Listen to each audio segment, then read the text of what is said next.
votre présence pour ce dernier atelier, je crois, de la journée. Moi, je suis Gérald, de CLI. Je suis en charge chez CLI de l'offre ESG sur les outils EPM, donc Enterprise Performance Management. Et donc mon propos dans ces quelques minutes avec vous, ça va être de vous montrer finalement l'EPM ou les EPM, qu'est-ce qu'ils peuvent apporter, quelles sont la valeur qu'ont ces outils quand on commence à parler de reporting extra-financier. Alors, pour couvrir ces différents éléments, je propose le sommaire suivant. Donc, je vais faire un point très très rapide sur, en tout cas, ma lecture de l'environnement réglementaire sur l'ESG. Ce n'est pas un long fleuve tranquille, comme vous le savez probablement. Ensuite, pourquoi l'EPM, c'est une bonne option, voire une très bonne option pour du reporting extra-financier. Il y a des cas d'usage qui sont, de notre point de vue, très pertinents autour de l'extra-financier en lien avec la finance. Et puis ensuite, dans les EPM, il y a deux couches. C'est en général comme ça que je l'aborde. Dans les EPM, il y a des choses qui sont natives en termes de fonctionnalité, d'aide, d'organisation. Et puis, il y a des contenus aussi dans les EPM qui sont spécifiques à l'ESG. Donc, l'idée, ce sera de les décrire très succinctement dans au moins les 4 EPM que chez CLI nous intégrons. Et puis, pour finir, la démarche ESG pour nous, CLI, c'est quoi depuis du conseil jusqu'à des choses très concrètes. Et je vous montrerai ça à la fin des slides. Alors, sur l'environnement réglementaire, je disais, ce n'est pas un long fleuve tranquille.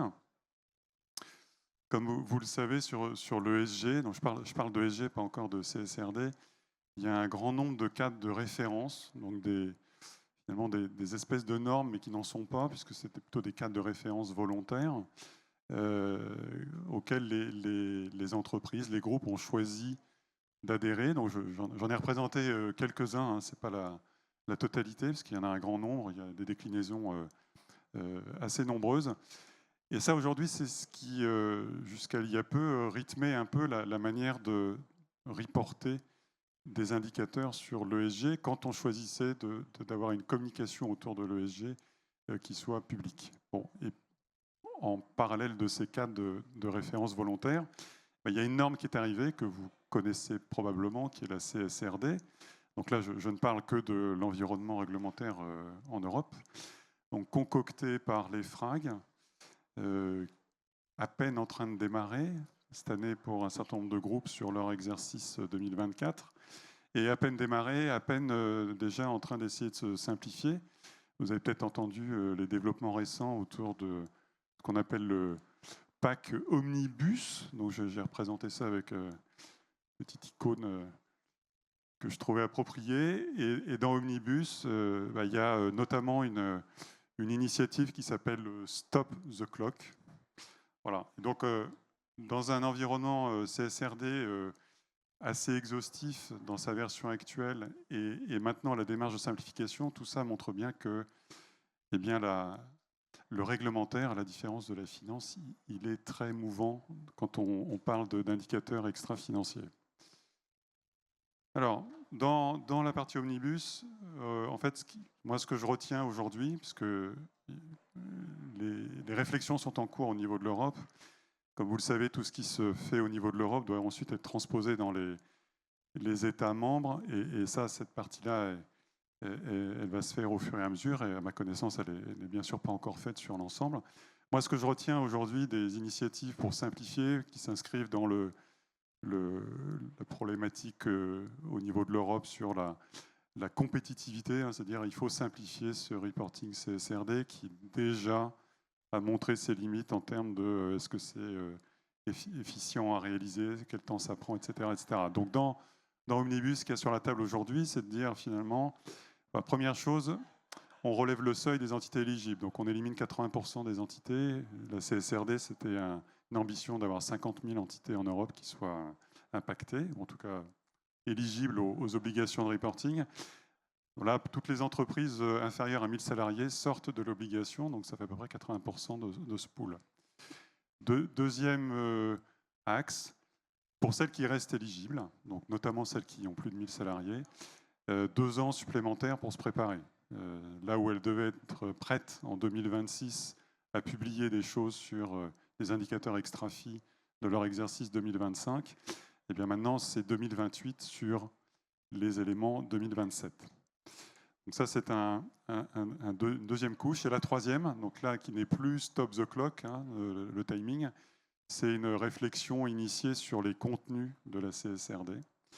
Alors, je ne sais pas si vous avez eu l'occasion de vous plonger dans cette norme. C'est ce qu'on appelle des ESRS, 12 grandes familles d'indicateurs, beaucoup de narratifs, potentiellement 1000 indicateurs si on coche toutes les cases. Certains groupes y sont astreints. Il y a des réflexions sur le fait de réduire sensiblement la part des analyses narratives et de se concentrer ou de remettre l'accent sur les indicateurs plus quantitatifs qui représentent un tiers des 1000. Il y a également l'abandon pour l'instant d'indicateurs purement sectoriels. La CSRD aujourd'hui dans sa version actuelle, ce sont des indicateurs dits génériques, c'est-à-dire qui permettent à tout un chacun de se comparer. Donc, comme un P&L et un bilan en finance et un cash flow, eh bien, avec ça, on peut comparer la performance de quasiment toutes les entreprises entre elles. L'étage 2 de la CSRD, c'était au-delà des indicateurs génériques d'aller vers des normes sectorielles. Bon, ça a été mis de côté pour l'instant. Voilà, donc Omnibus est à l'œuvre. Omnibus n'est pas sec. La CSRD n'était pas non plus sèche, donc rien de tout ça n'est très sec. Ce qui est une source de complexité, mais qui est aussi une source de motivation pour élaborer des solutions pragmatiques et permettre malgré tout de s'organiser dans l'élaboration d'un reporting extra-financier. Alors, pourquoi l'EPM est une solution, de mon point de vue, de choix, quand on commence à réfléchir à comment je pourrais m'organiser dans mon reporting extra-financier.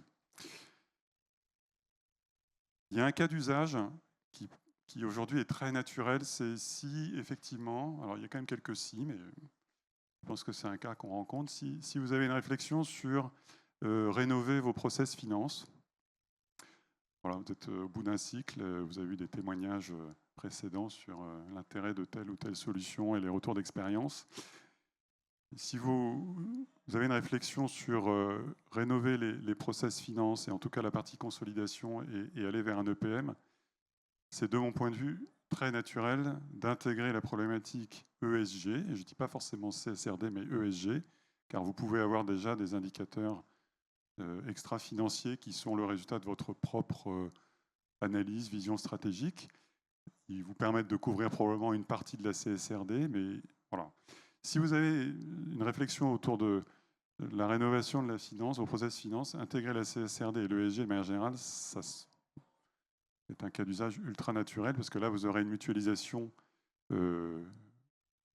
très fluide, en tout cas dans la réflexion, de se dire, bon, qu'est-ce qui va être commun entre financier et extra-financier. Ça vous permet aussi, bien sûr, à mon sens, d'incarner une convergence entre les deux domaines au travers de l'outil. Ça permet bien sûr de garder les spécifiques du reporting ESG par rapport à la finance.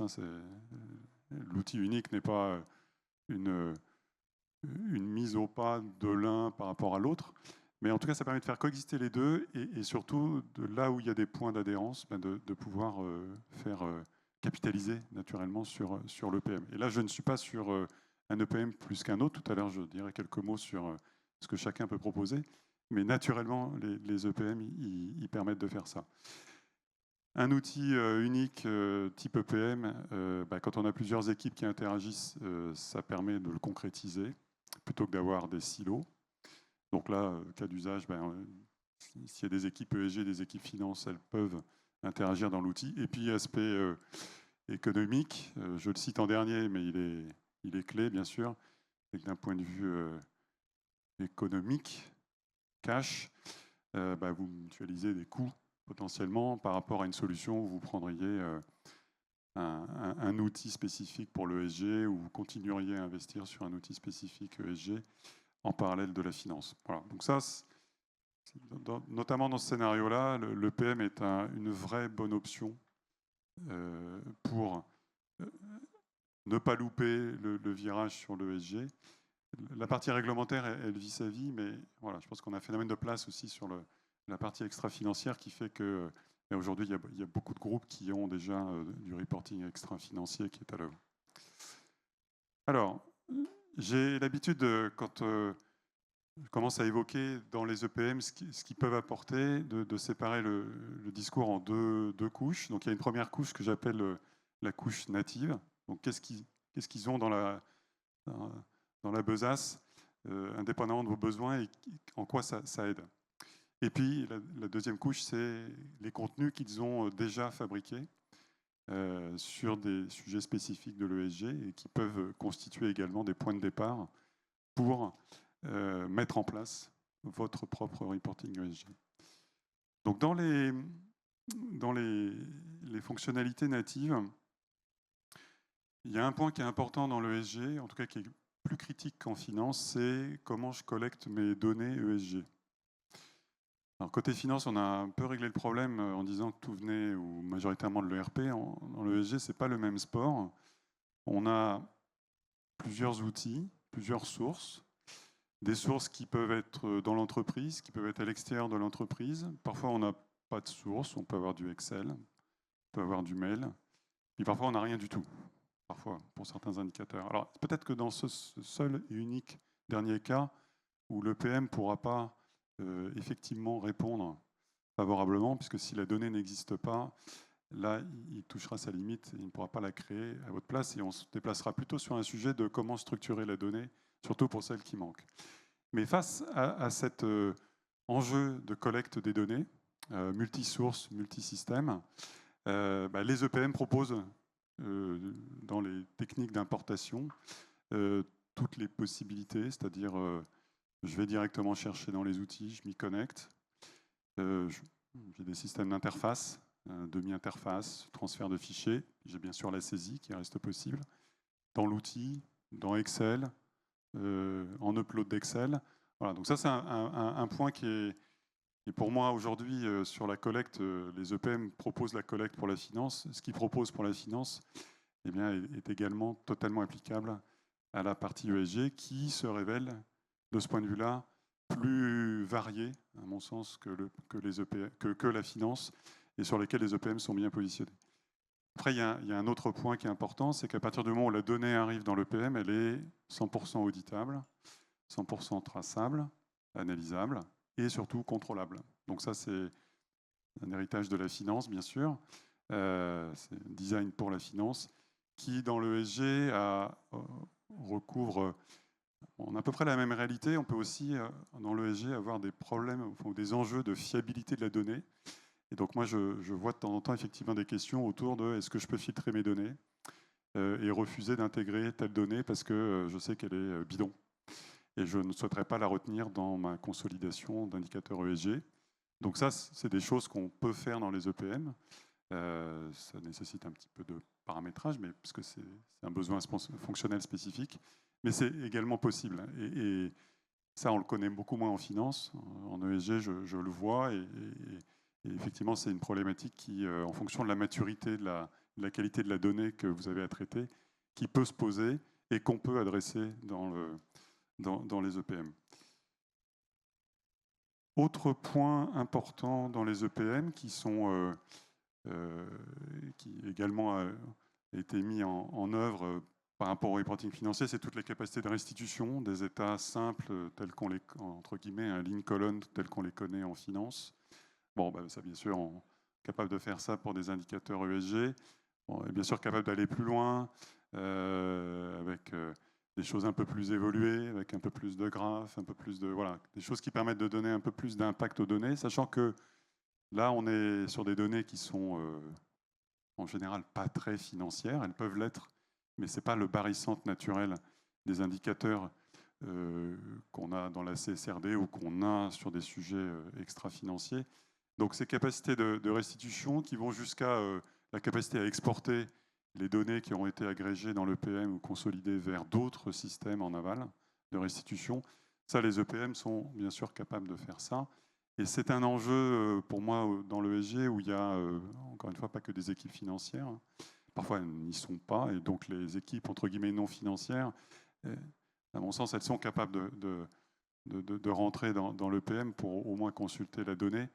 Et on est capable, avec les EPM, de structurer la visualisation des données pour que ce soit, entre guillemets, le plus didactique possible. Voilà pour ces 2 premiers points. Et puis, il y a un dernier point dans ce que proposent les EPM en natif, c'est quelque chose qui tourne autour de la notion de pilotage, de projection, de simulation. Dans la CSRD actuelle, et pour l'instant, ça n'est pas remis en cause dans Omnibus, comme vous le savez peut-être, il y a en préalable à toute chose cette analyse de double matérialité, où vous devez déterminer comment votre activité impacte l'environnement et comment l'impact peut en retour impacter votre business dans sa continuité d'exploitation. Cette analyse de double matérialité, elle définit finalement les indicateurs que vous allez devoir reporter. Elle vous permet de les identifier parce qu'ils vont couvrir les sujets qui sont matériels suite à votre analyse de double matérialité.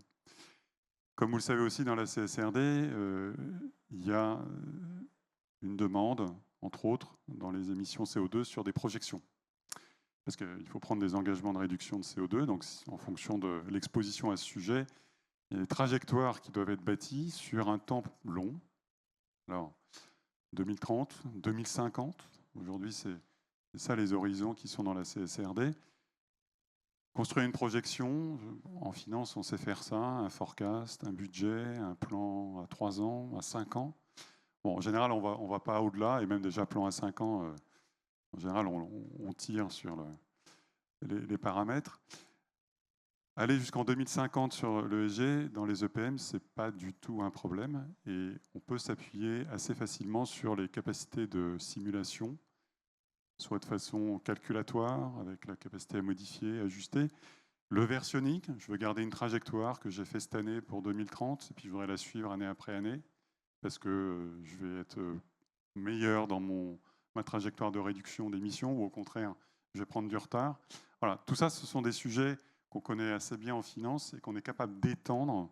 Et la temporalité de la simulation ou de la trajectoire sur un horizon à 15 ou 20 ans, ce n'est pas l'EPM qui va du tout, entre guillemets, bloquer. Ce sera plutôt effectivement les hypothèses que vous aurez en main. Mais il y a une capacité évidente à modéliser ce type de simulation dans un EPM. Alors, un mot sur maintenant cette fameuse deuxième couche. Alors, nous, chez CLI, on intègre 4 EPM, OneStream, Board, qui sont aujourd'hui présents pour notre événement Expérience, ainsi que Tagetic et Oracle. Voilà, ça, ce sont les 4 technos principales sur lesquels nous travaillons aujourd'hui. Donc, chacun, sur le sujet de l'ESG et ou de la CSRD, aujourd'hui, ont des choses en stock. Donc OneStream, ils ont une application aujourd'hui sous forme de starter sur les indicateurs CSRD ainsi que sur les référentiels de facteurs d'émission pour les calculs d'émissions carbone. Le calcul d'émissions carbone, c'est un calcul potentiellement assez complexe dont la résultante pour obtenir 3 chiffres, scope 1, scope 2, scope 3, c'est 3-4 indicateurs dans les 1000 indicateurs de la CSRD pour le réaliser. Ce n'est pas parce qu'il n'y a que quelques indicateurs dans la CSRD qu'il n'y a pas besoin de faire un assez grand nombre de calculs en amont parce que la donnée détaillée est nécessaire pour finalement agréger le résultat final. Donc OneStream, il propose une application dédiée aux indicateurs CSRD. Il propose aussi un calculateur des émissions carbone. Pour l'instant, à ma connaissance, scope 1 et 2. Et je crois avoir entendu que le scope 3 était à l'étude. Concernant Board, il y a un certain nombre de cas d'usage sur les émissions CO2, issues d'expériences concrètes chez un certain nombre de leurs clients. Donc, vous savez que Board offre une grande liberté, n'a pas de restrictions sur la donnée, que ce soit du financier, du pas financier. Donc ils sont armés là-dessus, bien sûr. Moi, j'ai surtout vu des exemples d'émissions CO2. Chez Tagetic, il y a une suite complète sur la CSRD, depuis l'analyse de matérialité jusqu'aux indicateurs et au reporting. Alors, ça ne fait pas l'analyse de matérialité pour vous, ça vous la structure, mais les réponses, c'est vous qui les donnez. C'est vous, en tout cas, qui devez y réfléchir. Mais il y a un chemin autour de ça. Et puis, Oracle, ils ont également une démo alors, qui s'appuyait dans un premier temps sur un des cas de référence que j'ai mentionné tout à l'heure, le GRI. Et ils l'ont étendu également au référentiel CSRD. Alors, CLI dans tout ça, qu'est-ce que nous faisons? Alors, nous faisons deux choses. On est à l'œuvre sur un démonstrateur sur les indicateurs de la CSRD. Alors, on s'est concentré sur les indicateurs quantitatifs, donc à peu près 300 indicateurs dans la norme actuelle. Le fait qu'il y ait des simplifications sur les narratifs, ça ne nous gêne pas, puisque pour l'instant, on s'est concentré sur le quantitatif. Donc, on a bâti dans OneStream un démonstrateur pour montrer à la fois les capacités d'organisation, dans ce que j'évoquais tout à l'heure, workflow, restitution, contrôle des données, autour de ces 300 indicateurs pour illustrer un process issu de nos différents échanges avec un certain nombre de clients, de références sur lesquelles on a travaillé concrètement. Et donc ce démonstrateur combine notre compréhension à la fois de la CSRD et de ses évolutions à venir, et illustre aussi pour nous une préoccupation importante qui est, quand en une démarche d'intégration, qui est ce qu'on est bien sûr à même de vous proposer, de réfléchir avec vous quand vient le temps du process et de l'outillage. Donc il y a la partie basse là, que vous voyez sur le slide. La partie haute, c'est entre autres cette analyse de modalité. Voilà, si vous n'avez entre guillemets pas du tout démarré le sujet, c'est bien sûr probablement un peu tôt pour se poser tout de suite la question de quel outil il faudrait que je prenne. Il y a un peu de réflexion préalable qui est représentée ici sous la forme d'une vision stratégique à mener pour clarifier un peu quels seraient les indicateurs pertinents et surtout matériels avant d'attaquer le volet outils, dans lequel nous, on est bien sûr capable à la fois d'être conseil choix d'outils, c'est ce qu'on fait côté finance, et on est bien sûr capable de l'étendre dans la partie EPM au sujet ESG, et d'avoir quelques préoccupations qui sont à la fois simples mais très importantes quand on parle de design des indicateurs extra-financiers que vous souhaiteriez intégrer dans une solution EPM, c'est de bâtir un modèle de données qui soit capable d'évoluer dans le temps. Alors, pas d'évoluer à 10 ans si, dans le sens où vous n'auriez pas du tout, au moment du projet, un début de vision là-dessus, mais disons que pour des sujets sur lesquels vous dites là, peut-être que dans 2 ans, 3 ans, on aura un sujet là-dessus. Je prends un exemple, la biodiversité. Aujourd'hui, c'est dans la CSRD. Vous pourriez ne pas du tout être prêt sur la biodiversité, tout en sachant que, voilà, dans une logique de continuité, un jour vous y viendrez. Donc nous, on va réfléchir sur comment on va, dans le modèle de données, même si on n'a pas les éléments aujourd'hui, s'arranger pour que demain ou après-demain, on soit capable d'intégrer des indicateurs autour de ça et limiter en fait un risque évident de rework, voilà, qui viendrait casser l'existant, et ce qui est bien sûr pas notre volonté. Voilà, donc en conclusion, si vous avez des enjeux de mise en œuvre d'un reporting ESG, vous avez vos propres indicateurs, vous avez ceux de la CSRD, vous avez déjà fait votre analyse de matérialité, vous ne l'avez pas encore faite, vous avez une gap analysis, vous avez même un souhait d'aller mettre en place du pilotage de ces indicateurs, parce que ça c'est l'étape parallèle aux besoins réglementaires. Eh bien, avec l'option EPM, surtout si elle est couplée à une réflexion sur la finance, ça a pour nous un énorme intérêt, et on est bien sûr capable de vous accompagner là-dessus, tant en conseil qu'en intégration. Voilà. Voilà ce que je voulais partager avec vous sur les extra-financiers. C'est très rapide, donc peut-être avez-vous des questions. Je pense qu'on a un peu de temps pour. Voilà. Et si vous avez des questions, je suis tout à fait disponible pour y répondre, ou continuer la conversation sur notre stand. à la fin de l'atelier.